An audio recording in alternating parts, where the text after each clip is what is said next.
Welcome back नाज़रीन। आप programme देख रहे हैं ओपन माइंड्स और हमारे साथ मौजूद हैं जनाब फैयाज़ मर्चेंट साहब। अब बात करते हैं हम दूसरे मिसयूज़ की। हम धरने होते हैं, लॉन्ग मार्च है, जलसे हैं, जुलूस हैं, बहुत कुछ हो रहा है, पाकिस्तान में हो रहा है, इस वक्त भी हो रहा है। आप क्या इसको मिसयूज़ के खाते में डालेंगे? Misuse of rights and constitutional rights, इंफरादी इंडिविजुअल राइट्स। हाँ, देखिए पहली बात तो प्रॉब्लम यह है कि धरने की एक जगह फिक्स होनी चाहिए। अच्छा, ठीक है। और उसकी परमिशन और टाइमिंग वगैरह की परमिशन होनी चाहिए कि इतने वक्त के लिए होगा, ये होगा, वो प्री स्टैब्लिश चीज़ें होनी चाहिए। आप धरना लेके किसी के घर में तो नहीं घुस सकते, ठीक है ना। अब जैसे इंग्लैंड में है, आप वाइट पार्क में चले जाएं तो हाइड पार्क में जाके आप जो मर्जी करें, ठीक। मगर ये अगर आपको दूसरी जगह भी करना है तो उसका टाइमिंग वगैरह फिक्स होता है। बट यू कांट, आप किसी के घर में जाकर धरना नहीं कर सकते या किसी ऐसी जगह जाकर धरना नहीं कर सकते जिससे किसी की भी रोज़ाना की ज़िंदगी या रोज़ाना का वर्क जो है वो डिस्टर्ब हो। यहाँ तो पूरा यानी हुकूमती सिलसिला ही तात्तुल का शिकार। इसलिए कि कानून, आपकी जो सिस्टम बनी हुई है उसमें फॉल्ट है ये, ठीक है ना। इसलिए कि और पूरे 2-3 हफ्ते पाकिस्तान जो पाक सेक्रेटेरिएट की बिल्डिंग है वहाँ एम्प्लॉयज़ नहीं जा सके। देखिए बात ये पहले पूरा फंक्शन हो रहा है, पूरी पाकिस्तान चल रहा है उस सेक्रेटेरिएट से। अच्छा, मगर देखिए पहली बात तो ये है कि फर्स्ट थिंग वाज कि आप गवर्नमेंट ने बहुत बड़ी गलती की कंटेनर्स लगा के। आपने पूरा शहर बंद कर दिया। अब आपने लोगों की रोजमर्रा जिंदगी, धरना तो हो रहा है मगर आपने दूसरे लोगों की रोजमर्रा की जिंदगी खराब कर दी।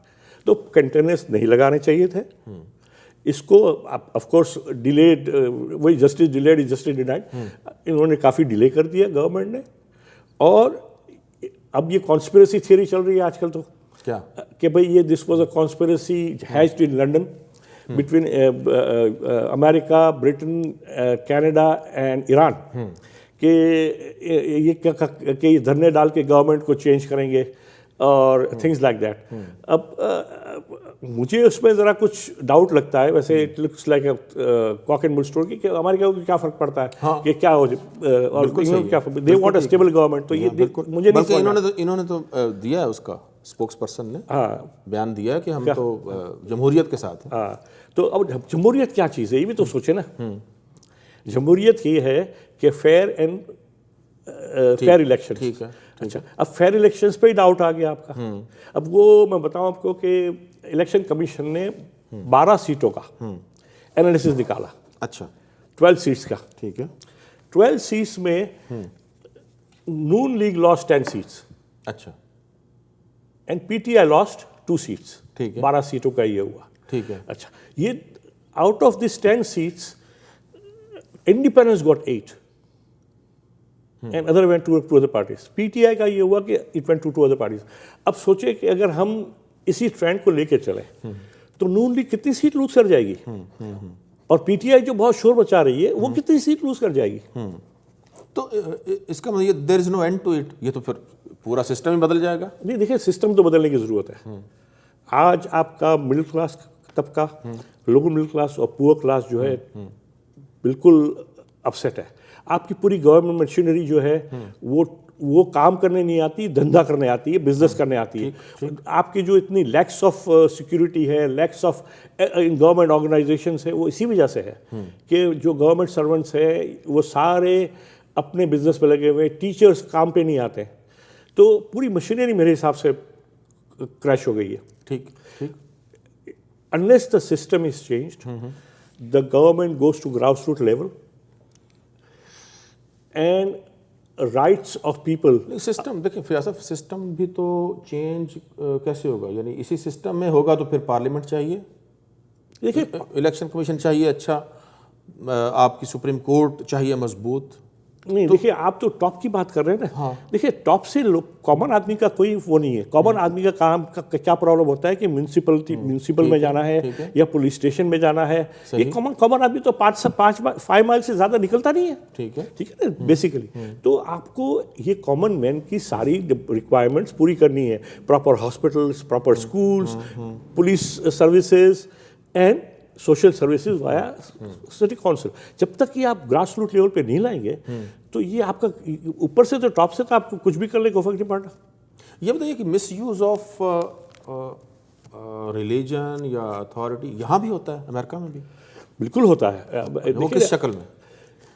देखिए, चर्च का भी वही सिस्टम है बेसिकली कि दे वांट देयर ऑडियंस। अच्छा, ओके, बट उनके एक आपको याद है एक दौर था जिसमें चर्च का बहुत की रोल था, देखिए हुकूमतें बनाने में भी और बादशाहत में भी और गिराने में भी। इंग्लैंड में ज़्यादा इंग्लैंड में ज़्यादा। यहाँ पे चर्च का जो रोल है अभी भी है। अच्छा। एंड कुछ राइट विंग ऑर्गेनाइजेशंस हैं, जैसे टी पार्टी भी आई थी, और क्रिश्चियन डेमोक्रेट, तो ये सब लोगों दे इन्फ्लुएंस इलेक्शन, उनके कैंडिडेट्स भी खड़े होते हैं। उनका इन्फ्लुएंस रिपब्लिकन पार्टी पे ज़्यादा है, डेमोक्रेटिक पार्टी पे कम है। ठीक। मगर ये इशू ये है कि people just don't try to overstep the rights. उनको पता है कि हम कहाँ तक जा सकते हैं, उन्हें लिमिट्स का अंदाजा है और लिमिट्स पे रहते हैं। बिकॉज देन अगर वो न रहे तो कोर्ट सिस्टम प्ले कर जाता है। बिकॉज हर एक चीज़ जुडिशरी, एग्जीक्यूटिव और लेजिस्लेचर का क्लियर डिवीजन ऑफ पावर्स का, रिस्पॉन्सिबिलिटीज का, जो एब्सेंट है पाकिस्तान में। आपको chief minister of Punjab power and water की मीटिंग में बैठता है। Does it make sense to you? ये डेलीगेट हो जानी चाहिए, डिसेंट्रलाइज हो जाना चाहिए। नहीं, it should be clearly demarcated कि आपका ये काम है, इनका ये काम है। तो वो तो लोकल बॉडीज होंगे, तो फिर होंगे लोकल बॉडीज ही नहीं है आपके और पास। फिर इसको भी डेवलप होते टाइम लगता है, रूल्स एंड रेगुलेशन बनते हुए। पहले तो कॉन्स्टिट्यूशन ही आप उसको पावर दें, देन वो डिवाइड होगा कि कोई और स्टेप करेगा, तो फिर उसके रूल्स बनते जाएंगे कि आप ये कर सकते हो, आप ये नहीं कर सकते हो। आप कहीं भी कोई भी ऑर्गेनाइजेशन यहाँ चले जाए, वो फौरन किताब निकालते हैं कि मैं कर सकता हूँ, नहीं कर सकता हूँ। तो इसका मतलब ये हुआ कि एक एक्टिव और मजबूत जुडिशल सिस्टम जो है वो शायद ज़्यादा ज़रूरी है। वो तो ज़रूरी है, चेक एंड बैलेंस करिए। देखिए वो भी आपको नीचे के लेवल पे लाना है। हाँ। अब सुप्रीम कोर्ट हर एक चीज़ का लेके नहीं, कॉमन मैन को तो किसी ने कब से ज़मीन पे कब्जा कर लिया, उसके घर में घुस गया, उसका प्रॉब्लम है। और वो बेचारे का केस जो है चलता रहता है। मुझे पता है यहाँ के लोगों ने जो पैसे इन्वेस्ट करके कुछ प्रॉपर्टीज ली थी, उनकी प्रॉपर्टीज पे कब्जा हो गया, वो कहते हैं कुछ नहीं कर सकते आप। और गवर्नमेंट वहाँ से बोलती है इन्वेस्ट करें। आपकी जुडिशल सिस्टम तो सही करें पहले। एक और चीज़ है, यानी एक टूल है लैंग्वेज, रीजनलिज्म, इसका भी मिसयूज करते हैं। वो तो टू गेन फॉलोइंग बेसिकली। अच्छा। It is more of a political use than anything else. अच्छा। मगर इसमें पार्टीज बनी हुई हैं रीजनलिज्म की बुनियाद पे, लैंग्वेज की बुनियाद पे पार्टीज हैं। खैर, parties as long as they don't cross the barrier. देखिए ना, कल्चरली हम लोग इस तरह के लोग बड़े हुए हैं कि we are brought up in that environment. जैसे हम लोगों को, मैं लोगों को कहता हूँ कि हम लोग बड़े कंफ्यूज कॉम है।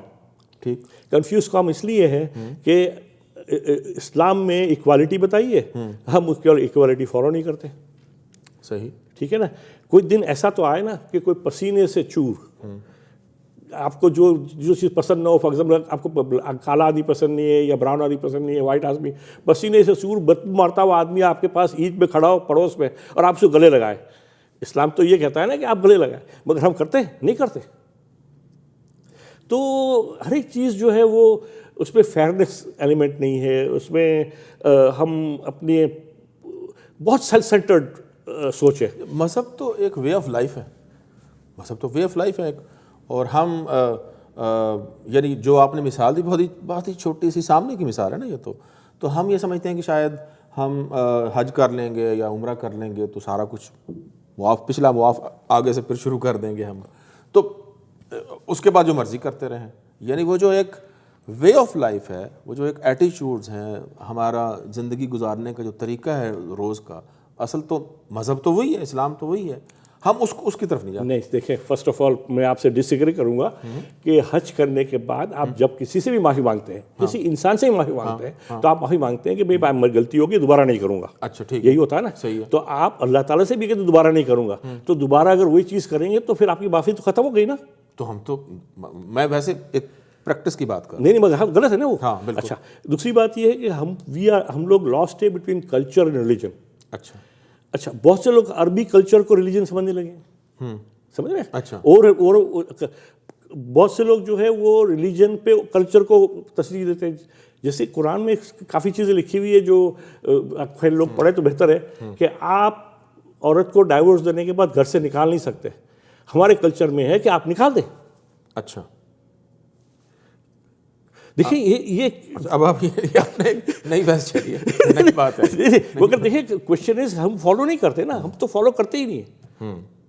अच्छा, आपने जो गिफ्टें दी अपनी वाइफ एक्स वाइफ को तो आप नहीं ले सकते आप इस ठीक है। ज्वेलरी दी है कुछ नहीं ले सकते आप।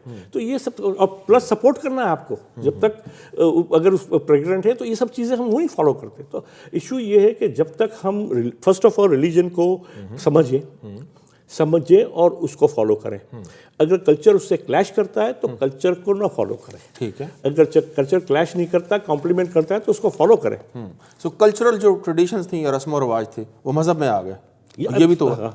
बिल्कुल। और वो चले अब प्रोग्राम आपने वैसे बात एक ऐसी छेड़ी थी कि जो जिस पे बहस बहुत हो सकती है और ये इश्यूज ऐसे हैं कि इस पे मज़ीद एक प्रोग्राम या कई प्रोग्राम होने चाहिए। आपको दोबारा जहमत देंगे, वक्त ख़त्म हो रहा है। बहुत शुक्रिया आपका हमारे प्रोग्राम। नाज़रीन, आपने गुफ्तगू सुनी ओपन माइंड में जनाब फैयाज़ मर्चेंट की misuse of power, misuse of authority, misuse of religion, misuse of constitution, basic rights, misuse of language, misuse of regionalism. ये सारे जो मिस यूज़ हैं वो हमारी ज़िंदगियों में मौजूद हैं और हम इनके बगैर रह नहीं सकते, लेकिन इनके बगैर रहना होगा। और वो तब मुमकिन है जैसे कि फैयाज़ साहब ने कहा कि हमें बैलेंस्ड अप्रोच अपनानी होगी। चेक एंड पावर का जो उसूल है वो लाना होगा और इदारों को मजबूत करना होगा। हमें पता होना, हमें डर होना चाहिए कि अगर हम अपने राइट का मिसयूज़ करेंगे तो कोई है जो हमें चेक कर रहा होगा और उसकी सज़ा और जज़ा भी है। मज़हब में भी है। मज़हब चूँकि एक वे ऑफ लाइफ है, हमें बताता है कि अगर ये करेंगे तो उसका ये इनाम है, ये करेंगे तो उसकी ये सज़ा है। तो चेक एंड बैलेंस तो मज़हब में भी है, लेकिन हमारी ज़िंदगियों में चेक एंड बैलेंस शायद हमारी एक तरबियत का असर है या हमारे बड़ों का या जो भी है, उसमें हमें इंस्टीट्यूशंस को मजबूत करना होगा। हमें मसाजिद के इंस्टीट्यूशंस को मजबूत करना होगा, हमें जुडिशरी को मजबूत करना होगा, हमें पॉलिटिकल जो इंस्टीट्यूशंस हैं उनको मजबूत करना होगा और चेक एंड बैलेंस का एक ऐसा सिस्टम अपनी सोसाइटी में, ख़ास तौर पर पाकिस्तानी समाज में मुतारिफ़ कराना होगा जिससे हमारी ज़िंदगियों में मिसयूज़ ख़त्म हो जाए और हम एक बेहतर ना सिर्फ शहरी बन सकें बल्कि एक बेहतर मुसलमान भी बन सकें। बहुत शुक्रिया आपका। वज़न फराश मिजाज चाहता है। अल्लाह निगहबान।